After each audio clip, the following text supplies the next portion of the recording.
Today we're talking about the 5 reasons an INFJ never gives up on their vision. On the one hand, this can be incredibly helpful. On the other hand, we also don't let go of things that aren't too healthy for us. But the truth is, we barely ever take our eyes off our vision. We barely take our grip off our vision. If we know that something is going to happen, then we're going to hold on to it. And that goes for people, that goes for scenarios, whatever it may be. This has led a lot of INFJs to an amazing place in their life, but it has also led us to a lot of pain because guess what? From time to time, you have to let it go. And today we're going to talk about the 5 reasons why we don't let it go, why this is a good thing, and also how to use a couple of learning steps here and there in order to make sure that we let go when we should. Before we get into it, I want to remind you the INFJ Epic Life Bootcamp is launching tomorrow, so May 6th. Make sure you're on that waiting list so you get access to the early bird price. We're also going to have a free masterclass here on YouTube where we go deep into the 5 pillars to an INFJ Epic Life so you know what the bootcamp is all about. Everything you need to know you can find in the links in the description. I'm looking forward to seeing you there. Reason number 1 why the INFJ never lets go of their vision is because we have experience. And what I mean by this is we have experienced often enough in our life that if we hold on to our vision, we're going to be right.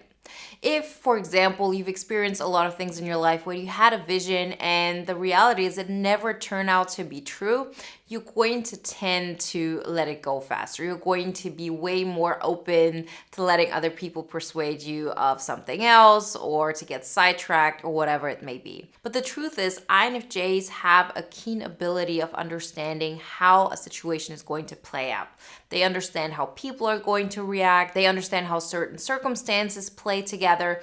And therefore, INFJs have a high probability of seeing how things are going to happen. So if this is something that we know to be true, but we also know that it's something that will probably only happen if we hold firm on our vision and act upon it, we're that much more likely to hold on to it. Our experience has shown us you were right in so many cases, probably over 90% of cases of things you knew were going to happen this way. So it's hard to convince an INFJ to let go of their vision. We just know better. We know that it works so often. Reason number 2 why INFJs don't let go of their vision is because we're not easily persuaded otherwise. Like, this is something that really comes down to being an INFJ. I'm not saying that other types aren't stubborn, that other types don't have, the tenacity to stick with something, maybe even more than INFJs do. But INFJs know once they have something, it's theirs to hold on to. It's something we know so deeply that, no matter who comes our way, we're not going to, let go of that. That's something we're probably going to rebel against. Other things we might let go of. When somebody says, I'm going to take, the lead on this. Okay, do that. Somebody says, no, let's go over there. Let's do this tomorrow. We're going to do this. But when we have an idea of, no, this is how it's going to happen. This is how, those people are going to play out together. It's something that is so deeply connected to who we are because our first function is all about having visions. It's all about, creating something out of nothing, that it pretty much means we would be giving out our identity very often if we let go of this one thing. It's pretty much saying, I know the truth, so I cannot pretend to live a lie. Like, I could tell you that, but I know for myself, I still believe the truth. That's how it feels like for an INFJ when they, have a vision and why they can't let go of it. It's not even a matter of, do I want to or not? I know that my shirt is dark. Like, I know this. Like, whatever you try to tell me, I see the truth. That's what it is. And that's how it feels for an INFJ once they have a vision. Reason number 3 why the INFJ never gives up on their vision is because we feel it before it comes true.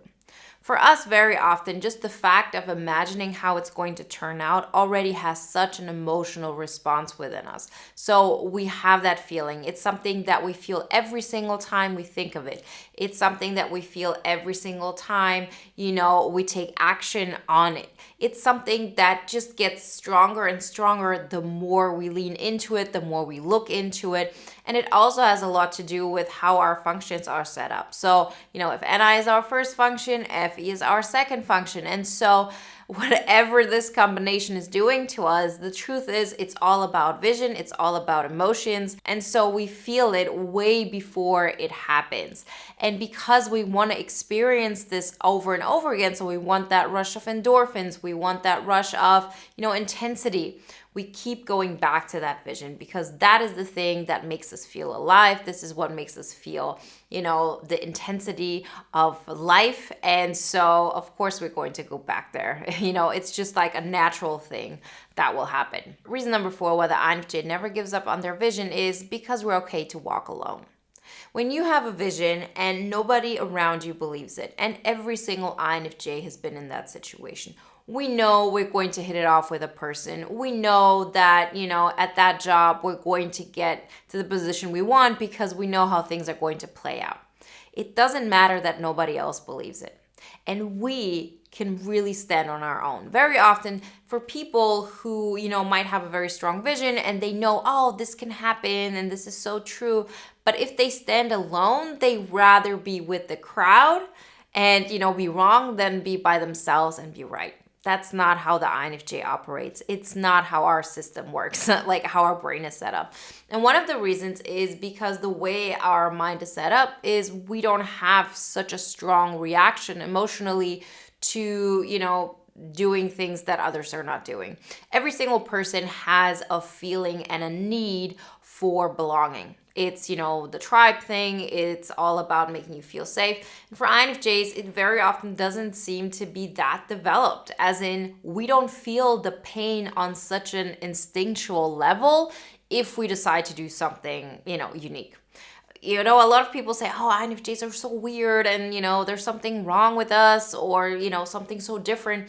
But very often, one of the reasons why this is happening is because we just haven't killed that unique part of us. A lot of other people and a lot of types might have had their own unique, ways of living, but because they're so in need to be accepted, they have altered those, expectations of themselves, beliefs of themselves, the way they see the world. And it's not even something that happens on a conscious level. It's just the pull towards being part of the group and being part of something that, requires you to sort of adapt yourself.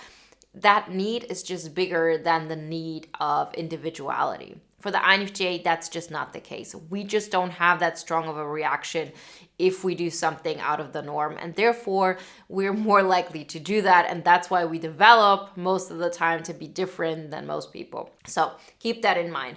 And that's also one of the reasons why, we hold on to our vision, because we are not really in need of adapting that in order to feel okay about, belonging. It's in the end all a psychological thing. We all belong to each other, and on the other hand, we don't. But, the psychological need just isn't that developed to fit in. And reason number 5, why the INFJ won't let go of their vision is because it's one of the ways where we feel most alive.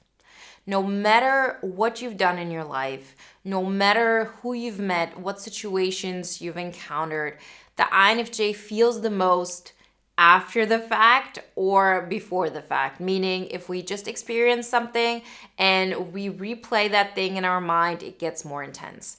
If we also combine it with something that could happen in the future, those emotions get heightened even more.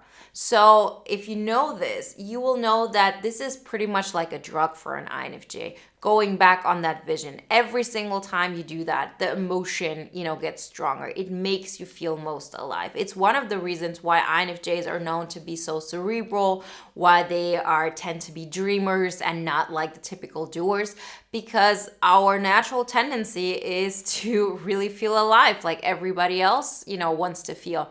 And we get that hit from ourselves by going into our vision, by knowing how things are going to develop or how they could develop. And therefore, we're not only holding on to them in a way of, I'm continuously thinking about it again, but we're also taking steps to make it even more concrete and make it stronger because it's really addictive. And so, all in all, you will see that INFJs are very, very hard to, take away from the visions that they're having. But the truth is that just because we hold on to our vision, that doesn't mean that that vision will come true. And every INFJ has experienced this. Situations in which we knew, oh, this is going to play out like this. I know this. I just have to do those certain steps. With people, we hit it off with certain people, but then things are not working out and we can't let go of that. And sometimes we waste years in certain situations and we're stuck because our mind tells us this has to work. And in the end, it doesn't. Those are those 5% that are not working out. And what we very often misunderstand is that we think, oh, but those 5% are the most important to me. Why are they not really working out? It's the other way around. It's because they're not working out that we double down on them. That's why we, think about them even more and want to understand it better and want to go deeper and want to analyze things and, want to get to the root of why is this situation not turning out the way I think it should? Because apparently there's something wrong in my analysis and I can't figure out what it is. What we have to keep in mind here, and this is something I say over and over again, is to really take TE into consideration. TE is extroverted thinking. We don't have to go deeper into this, just understand this. Extroverted thinking is all about externally observable facts.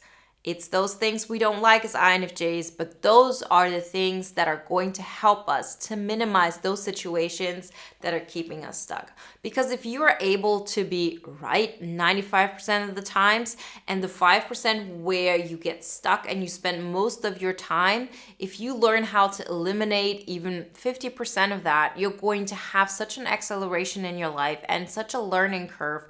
It's, unbelievable. And so how are we going to do this? Every single time something is not working out the way we thought it would, where we double down, where we think like, I have to rethink this, always ask yourself, what are the externally observable facts telling me?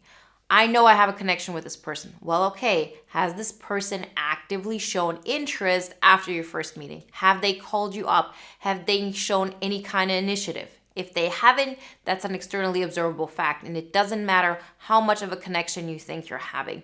This is something that you need to take into consideration and understand that you need to adapt, your worldview at that moment. It doesn't have to change, 180 degrees, but something has to change. And if we can accept that our current version of ourselves is not perfect, which of course it isn't, and that we're going to make mistakes in our analysis, in our, understanding of how the situation plays out, we're going to give ourselves a huge chance to grow faster and get happier, on a much bigger scale than we ever thought possible. Remember, if you want to learn more how to get the whole process started of creating your INFJ epic life and to continuously take steps that get that life, that vision into reality so it gets even more exciting, so you have the possibility to think of even more ideas and put them into life, then join the INFJ Epic Life Bootcamp. Hundreds of INFJs have gone through it so far. We've had amazing results. I'm so happy for all the INFJs who keep coming back.